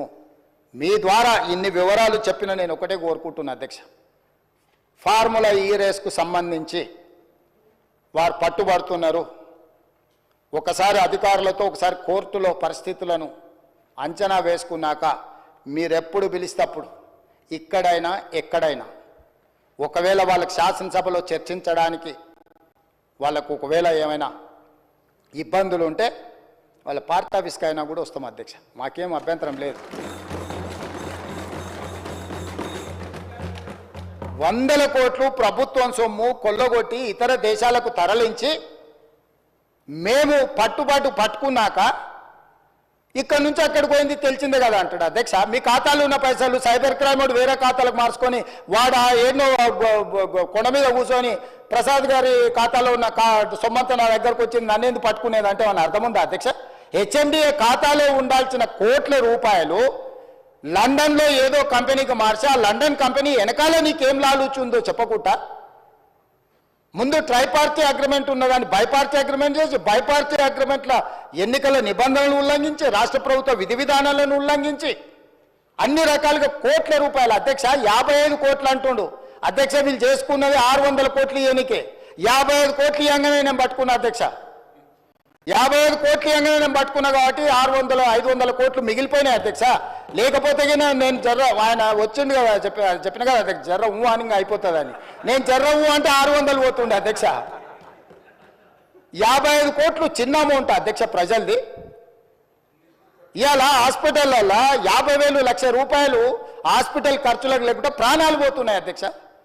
ప్రభుత్వ సొమ్ముకు జవాబుదారీతనంగా ఉండాల్సిన ప్రజాప్రతినిధులు 55 కోట్లు పోతే ఏమైంది? ఇవాళ ఈ రేసులు అంటాడు, ఫార్ములా రేసులు అంటాడు, ఎల్లుండి రేసు గుర్రాలతో కూడా ప్రతిష్ట వస్తుందంట, ఆ తర్వాత జువ్వా కూడా ఇది అంటాడు, ఆ తర్వాత గుట్కా కూడా అంటాడు, ఆ తర్వాత డ్రగ్స్ కూడా అంటాడు. ఇవన్నీ కూడా ఏదో రకంగా పాపులారిటీ తెచ్చేటివే కదా అధ్యక్ష. ఫామ్ హౌస్లో డ్రగ్స్ దొరుకుతాయా, మేము పండుగపూట దావత్ చేసుకోవద్దా అంటాడు. ఏంది అధ్యక్ష ఈ దబాయింపు? ఏంది పండుగపూట దీపావళి పండుగపూట మనం చేసుకుంటే చిచ్చుబుట్లు కాల్చుకుంటాం అధ్యక్ష, సారాబుట్లు పెట్టుకుంటాం అధ్యక్ష. డైరెక్ట్ డ్రగ్స్ కొకేన్ కన్జ్యూమ్ చేసిన వ్యక్తి ఆ ఇంట్లో పట్టుబడితే బయటకు వచ్చి దబాయిస్తాడు. అవును, మా బామార్ది గృహప్రవేశం చేసుకుంటే కనీసం కొకేన్ అన్న తీసుకోమా మేము? ఏ ఏ ఏ ఏ సంస్కృతిలో ఏ సాంప్రదాయంలో ఉందో అధ్యక్ష? మీరు చూడండి వారు ఏం మాట్లాడుతున్నారో. సరే, వీళ్ళు ఇట్లా మాట్లాడి ఇప్పుడు నిన్న మీరే చూసారు కదా అధ్యక్ష, పెద్దల శ్రీనివాసరెడ్డి గారు కూడా చెప్పారు, ఔటర్ రింగ్ రోడ్ విషయంలో నువ్వు క్యాన్సిల్ చేసేయి. ఈయననే కాదు, వెనకాల నుంచి మైక్లో లేడు, ఆయన కూడా అన్నాడు క్యాన్సిల్ చేయాలంటే ఎట్లా చేయాలి అధ్యక్ష? విచారణ చేయకుంటే unilateral cancellation, one side cancellation జరుగుద్దా అధ్యక్ష? ఏదైనా ఒక ఒప్పందము నగదు బదిలీ అయిన తర్వాత ఆ నగదు బదిలీ చేసి ప్రభుత్వం చేసుకున్న ఒప్పందము ఏదైనా రద్దు చేయాలంటే విచారణ జరగాలి, విచారణలో తప్పు జరిగిందని నిరూపించాలి. తప్పు జరిగిందని నిరూపించిన తర్వాతనే చట్ట ప్రకారము రద్దు చేయడానికి అవకాశం ఉంటుంది. అడిగింది వాళ్ళే, డిమాండ్ చేసింది వాళ్ళే. నేను లేచి నించొని ప్రకటించిన తర్వాత మళ్ళీ హరీష్ రావు గారు అభినందించండు, మేము స్వాగతిస్తున్నాం మీ విచారణని. ఇవ్వాలంటే నా మీద కక్షతోని విచారణకు ఆదేశించిండని. అంటే ఔటర్ రింగ్ రోడ్ అమ్ముకున్నా ఏమనొద్దు, హెచ్ఎండిఏలో 100 కోట్లు విదేశాలకు తరలించి ఆ విదేశాలలో మీరు ఎట్టెట్లా వంచుకుంటురో, ఎవరెవరు ఈ నుంచి నువ్వు ఎఫ్ఈఓ ఖాతాలకు పోయిందే చూపిస్తున్నావు. ఎఫ్ఈఓ ఖాతాల నుంచి లండన్లో ఎవరి ఖాతాలకు పోయినావు మళ్ళీ అవతల ఎవరు తేల్చాలి అధ్యక్ష? విచారణ చేయకుండా తేలుతుందా అధ్యక్ష? ప్లస్ నోట్లు పంపలే అధ్యక్ష, పౌండ్స్ కొనాలి ప్రభుత్వం అంటే ఆర్బీఐ అనుమతి తీసుకోవాలి అధ్యక్ష. ఫారిన్ కరెన్సీ పర్చేజ్ చేయాలంటే ఏ ట్రాన్సాక్షన్ చేయాలన్నా రిజర్వ్ బ్యాంక్ గైడ్ లైన్స్ ఉన్నాయి అధ్యక్ష. ఎట్లా పడితే అట్లా నా దగ్గర నోట్లు ఉన్నాయని నోట్లు ఇచ్చి డాలర్లు కొంటా, డాలర్లు ఇచ్చి పౌండ్స్ కొంటా, లేకపోతే రూపీలు కొంటా అని లేదు అధ్యక్ష. భారతదేశము రాజ్యాంగం పరిధిలో రిజర్వ్ బ్యాంకు కొన్ని నిబంధనలు అధ్యక్ష. పౌండ్స్ కొనాలంటే రిజర్వ్ బ్యాంక్ అనుమతి ఇవ్వాలి అధ్యక్ష. హెచ్ఎండిఏ ఖాతాలో ఉండాల్సిన పైసల్ని సీదా బ్యాంకు పోయి పౌండ్స్ కింద మార్చి పక్క దేశాలకు పంపించినందుకు ఇన్కమ్ ట్యాక్స్ నీ మీద ఫైన్ వేస్తే దానికి ఒక 8.5 కోట్లు కట్టి ఇవాళ మొత్తము 600 కోట్లకు మీరు లూటీ చేయాలని పథకం వేసుకొని 55 కోట్లు కొట్టేసినాక పట్టుబడి దాని మీద ఈరోజు విచారణకు సంవత్సరం నుంచి చర్చ జరుగుతుంటే దాని మీద విచారణ ఈరోజు ఏదో కొత్తగా వచ్చినట్టు ధరణి మీద చర్చ వద్దు, దాని మీద చర్చ చేయండి అంటున్నారు అధ్యక్ష. ఏం అధ్యక్ష, రేపు ఎల్లుండి అవతల ఎల్లుండి ఎట్లా కోర్టులో విచారణ జరుగుతుంది, ఏసీబీలో విచారణ జరుగుతుంది, మళ్ళీ హౌస్ వస్తూనే ఉంది. 4 సమావేశాలు వాళ్ళు అడగలేదు. ఇవాళ ధరణి వచ్చినప్పుడే ఈ ధరణికి సంబంధించిన లోపాలను, ఘోరాలను, నేరాలను ఈరోజు ఈ ప్రభుత్వం బయట పెడుతుందని భూభారతి చట్టం ఎట్టి పరిస్థితులు ఆమోదింపజేయనీయకూడదు. భూభారతి చట్టం ఆమోదించి ఫోరెన్సిక్ ఆడిట్ ఏదైతే మా ఉప ముఖ్యమంత్రి గారు, మా రెవెన్యూ శాఖ మంత్రి గారు డెఫినెట్గా ఈ మొత్తం ట్రాన్సాక్షన్స్ మీద ఫోరెన్సిక్ ఆడిట్ చేపట్టి ప్రభుత్వ భూములు అన్యాక్రాంతం ఎట్లయిపోయినాయి, ప్రైవేట్లో జరిగిన గోల్మాల్ ఏంటో నిగ్గు తెలుస్తామనే ఒక నిర్ణయానికి వచ్చి ఆ విషయాన్ని పసిగట్టి ఈరోజు సభ నడవకుండా సభలో ఆ చెత్త అంతా ఇది పరిస్థితి అధ్యక్ష. నేను ఎప్పుడైనా చర్చలకు వెనకకు పోతాను అధ్యక్ష. మీకు నేను చాలా సంవత్సరాల నుంచి తమరు నన్ను చూస్తూనే ఉన్నారు కదా, రాజకీయాలకు లేనప్పటి నుంచి కూడా చర్చలు ఏమన్నా వెనకకు పోయేటోనా అధ్యక్ష? మీకు తెలియదా? ఏదైనా విషయంలో వెనకాడికి చేసేది ఎప్పుడైనా జరిగిందా అధ్యక్ష? అంటే ఈరోజు మీరు తప్పించుకోవడానికి, మీరు చేసిన నేరాలను కప్పిపుచ్చుకోవడానికి ఈ రకంగా సభను అవమానించి తమరిని కించపరిచే విధంగా మాట్లాడి సభా గౌరవాన్ని, ఆ కుర్చీ మర్యాదను మంటగలిపి చర్చనే జరగొద్దు, బిల్లే పాస్ కావద్దు, ఈ భూములు, ప్రజలు, రైతులు బాగుపడొద్దు అని ఒక కుట్రపూరితమైన, నేరపూరితమైన ఆలోచనతోటి ఈరోజు వాళ్ళందరూ అట్లా ఆటవికంగా వ్యవహరించడాన్ని మమ్మల్ని వదిలేయండి అధ్యక్ష. మేము పాలకపక్షం, వాళ్ళు ప్రతిపక్షం ఉండొచ్చు. కమ్యూనిస్టు సోదరులు ఎప్పుడు కూడా మీరు గతంలో కూడా చూడండి, ఎప్పుడు కూడా చాడా వెంకటరెడ్డి గారు ఉండొచ్చు, లేకపోతే నోముల నరసింహయ్య గారు ఉండొచ్చు, లేకపోతే అంతకంటే ముందు వెనక్కి వెళ్ళిన వాళ్ళు ఎప్పుడు కూడా ప్రభుత్వం ప్రతిపక్షానికి పాలకపక్షానికి చర్చలలో ఒక డెడ్ లాక్ వస్తే, అంటే ఒక ఏమంటారు ఎక్కడిదక్కడ ఆగిపోతే వాటిని సమన్వయం చేసి చర్చలకు ముందుకు తీసుకెళ్లే అధ్యక్ష. వాళ్ళు ఎప్పుడు కూడా ఈ సభ చర్చలు జరుగుతూనే, ప్రజల సమస్యల మీద చర్చ జరుగుతూనే పరిష్కారం చూపిస్తారని నమ్మే కమ్యూనిస్టులు దాదాపుగా ఉమ్మడి రాష్ట్రంలో అటు తెలుగుదేశం ఉన్నా, ఇటు కాంగ్రెస్ ఉన్నా, లేకపోతే కాంగ్రెస్ అధికారంలో ఉండి తెలుగుదేశం ప్రతిపక్షంలో ఉన్న ప్రతిస్తంభన వచ్చినప్పుడు కమ్యూనిస్టులు కీలకమైన బాధ్యత తీసుకొని, ఎంఐఎం కీలకమైన బాధ్యత తీసుకొని సభను నడిపించడానికి సాంప్రదాయాలను కొనసాగించడానికి ఒక సమన్వయం చేసేది అధ్యక్ష. ఇవాళ ఏదీ లేదు అధ్యక్ష, ఎవ్వరు మాట వినడం లేదు. వాళ్ళేం ఎంఐఎంఆర్ లేకపోతే బీజేపీ ఆర్ కమ్యూనిస్టులు మా పార్టీ క్రియాశీలక సభ్యులేం కాదు అధ్యక్ష. వాళ్ళందరూ చర్చ జరగని చర్చ ఇది అత్యంత కీలకమైంది. మేము కొన్ని అంశాలు ప్రభుత్వం దృష్టికి తీసుకుదలుచుకున్నాం. తెచ్చుతున్న చట్టంలో కూడా ఏదైనా లోపాలు లేకపోతే వాటిలో ఏమైనా సూచనలు చేయాలని వాళ్ళు అడుగుతుంటే మేము ఎవ్వరిని మాట్లాడనీయము, మా ఇష్ట రాజ్యాంగం మేము వ్యవహరిస్తాము. ఇది తెలంగాణకు గౌరవము తెచ్చిపెట్టదు అధ్యక్ష. ఈ సభలో అట్లా వ్యవహరించే వాళ్ళ పట్ల తమరు నిశితంగా ఆలోచన చేసి ఒక మంచి నిర్ణయం తీసుకోవాల్సిన సమయం వచ్చేసింది అధ్యక్ష. 1 సంవత్సరం పూర్తి అయిపోయింది. ఇంకా మనం చిల్లర మల్లర వేషాలు వేసుకుంటా 10 సంవత్సరాలలో 100 సంవత్సరాలకు కావాల్సినంత దోసుకొని విధ్వంసం చేసి చర్చనే జరగొద్దు, చట్టమే మారొద్దు, చట్టం మా ఇష్ట ప్రకారమే నడవాలి, మీ ఇష్ట ప్రకారం వద్దు అని 23 డిసెంబర్లో అధికారం కోల్పోయారు. 24 మే జూన్లో డిపాజిట్లు కోల్పోయారు. 24 డిసెంబర్లో మీరు మెదడు కూడా కోల్పోయినట్టుగా అనిపిస్తుంది అధ్యక్ష నాకు. కాబట్టి ఇట్లాంటి వ్యవహారాలను తమరు కొంచెం గట్టిగా అప్పుడప్పుడు మీరు కూడా కొంచెం కొరడా జల్పించాల్సిన పరిస్థితులు వచ్చినట్టు నాకు అనిపిస్తుంది అధ్యక్ష. తమరు ఏ ఆదేశం ఇచ్చినా మేము పాటిస్తాం. ప్రభుత్వం వైపు నుంచి ఫార్ములా ఈ రేస్ మీద మీరు అనుమతిస్తే పూర్తి స్థాయి వివరాలను తీసుకొచ్చి కూర్చొని సభ ద్వారా తెలంగాణ సమాజానికి వివరించడానికి నాకు ఎలాంటి అభ్యంతరం లేదు. వారు ప్రదర్శిస్తున్న ఫోటో నాదే, ఆ పక్కల వాళ్ళు చూపించిన ఆయన FEO ప్రతినిధే. ఆ ప్రతినిధి వచ్చి నాకు చెప్పిన తర్వాతనే ఈ బండారం బయటపడ్డది. ఈ దోపిడీకి వేసిన దారి ట్రైపార్టీ అగ్రిమెంట్ నుంచి బైపార్టీ కావడం, బైపార్టీ అయిన అగ్రిమెంట్ ఎలక్షన్ కోడ్ వచ్చినా కూడా ఎవరికి చెప్పపెట్టకుండా ఒప్పందాలు లేకుండానే కోట్ల రూపాయలు దేశాన్ని దాటి తరలించడం, ఆ తర్వాత ఒప్పందాలు చేసుకోవడం, ఆ తర్వాత మిగతా సొమ్మును కూడా లాగడానికి వాళ్ళు ప్రయత్నం చేయడం, ఇవన్నీ వేగంగా ఒకదాని వెనకాల ఒకటి జరిగినాయి అధ్యక్ష. ఎవరికి ఎలాంటి అనుమానం లేదు. FEO ప్రతినిధులు నన్ను కలిసిండ్రు, నన్ను కలిసి వాళ్ళ భాగవతం చెప్పినాకనే నేను దాన్ని కనిపెట్టి అధికారుల నుంచి సమాచారం సేకరించి విచారణకు ఆదేశించిన, విచారణలో ఏ విధంగా ముందుకు వెళ్లాలనో కూడా మేము అందరితో చర్చించి న్యాయ నిపుణులతో చర్చించి ఒక నిర్ణయం తీసుకున్నాం. ఆ నిర్ణయం మేరకే గవర్నర్ గారికి లేఖ రాసినాం. గవర్నర్ గారు కూడా న్యాయ నిపుణులను సంప్రదించిన తర్వాతే విచారణకు అనుమతి ఇచ్చిండ్రు. ఈ ప్రాసెస్ మొత్తము ఇన్ని సంస్థలు ఇన్ని వ్యవస్థలు ప్రాసెస్ చేసిన దాన్ని ఇప్పటికిప్పుడు అన్ని బిజినెస్లను సభలో సస్పెండ్ చేసి చర్చకు తీసుకోవాలని వాళ్ళు మొండిపట్టు పట్టడం, మంకుపట్టు పట్టడం నేను అర్థం చేసుకుంటా హరీష్ రావు గారిని. ఎందుకంటే హరీష్ రావు గారు ఇక్కడ అల్లరి చేసి చొక్కాలు తెంచుకోకపోతే ఇంటికి పోతే కొరడా దెబ్బలు ఉంటాయి అధ్యక్ష, కోదండ ఉంటుంది అధ్యక్ష. నాకు తెలుసు ఏం చేస్తున్నావు నువ్వు అని ఆయన అడుగుతాడు. ఆయన ఇట్లాంటివి జరిగినప్పుడు కొడుకు విషయంలో ఏది చేసినా కూడా కాపాడాలన్న ఆలోచనతో హరీష్ రావు గారిని కొరడాతో కొడతాడు అధ్యక్ష. కొన్నిసార్లు ప్రజల కోసం కొన్ని కొరడా దెబ్బలు తినాల్సి వస్తుంది. నువ్వు మరీ శీలాన్ని నిరూపించుకోవడానికి, లేకపోతే నేను బాగా వీరోచితంగా కొట్లాడినని, లేకపోతే నిన్న నువ్వు అడిగితేనే ఔటర్ రింగ్ రోడ్లో మేము వేసిన విచారణకు కావాలని నువ్వు తారక రామారావు గారిని ఇరికించినావు అని మీ కుటుంబంలో పంచాయతీ ఉండొచ్చు అధ్యక్ష. సహజంగా కుటుంబం అన్న తర్వాత చిన్న చిన్న సమస్యలు ఉంటాయి అధ్యక్ష, మీకు తెలియదా? ఇప్పుడు నువ్వు ఉద్దేశం ఏముందో నాకు తెలియదు. డిమాండ్ చేసింది హరీష్ రావు గారే, వారు డిమాండ్ చేసిండు కాబట్టి అనుమతి ఇచ్చారు. ఈరోజు మహేశ్వర్ రెడ్డి గారు డిమాండ్ చేసిండ్రు, శ్రీనివాసరెడ్డి గారు దాన్ని అనుమతి ఇచ్చిండు.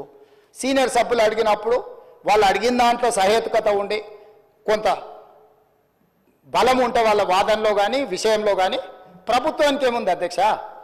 నిన్న హరీష్ రావు గారు అడిగిన ఔటర్ రింగ్ రోడ్డు విచారణ అయినా, నేడు బీజేపీ పక్ష నాయకుడు ఏలేటి మహేశ్వర్ రెడ్డి గారు చేసిన డిమాండ్ అయినా సహేతుకమైందని ప్రభుత్వం భావించింది కాబట్టి విచారణలకు ఆదేశించింది. కాబట్టి దయచేసి ఈ సభ, నాకు రాష్ట్రపతి గారి కార్యక్రమం ఉన్నది, అక్కడ రాష్ట్రపతి గారి ప్రోగ్రాంకి వెళ్ళేది ఉన్నది అధ్యక్ష. ఈ సభను, ఈ బిల్లు ఒక అద్భుతం. ఇందులో ఏమైనా చిన్న చిన్న సూచనలు ఉన్నాయి, ఎగ్జిక్యూటివ్ ఆర్డర్స్లో ఏమైనా కావాలంటే కూడా మనం కరెక్షన్ చేసుకుందాం. ప్రభుత్వం ఓపెన్ మైండ్తో ఉన్నాయి, ప్రభుత్వానికి ఎలాంటి హిడెన్ ఎజెండా లేదు. ఒక మంచి చట్టం తెస్తే మాకే పేరు వస్తుంది. ఎందుకంటే ఈ భూమితో ముడిపడి ఉన్న ప్రాంతం తెలంగాణ. ఈ భూమే సర్వం, ఈ భూమే తెలంగాణ సార్వభౌమాధికారాన్ని తెచ్చిపెట్టింది. ఈ భూమి కోసం అసూలు బాసిన వాళ్ళు ఉన్నారు, వాళ్ళందరికీ కూడా న్యాయం చేయాలనే సాదా బైనామాలు కావచ్చు, రెవెన్యూ రికార్డు కావచ్చు, లేకపోతే పోడు భూముల పట్టాలు కావచ్చు, లేకపోతే అసైన్మెంట్ పట్టాలు కావచ్చు, ఏదైనా భూమి రిలేటెడ్ ఇష్యూ, భూమి అంటే భూభారతి అని అంటే అది ఇందిరమ్మ కాంగ్రెస్ పార్టీ. ఎందుకంటే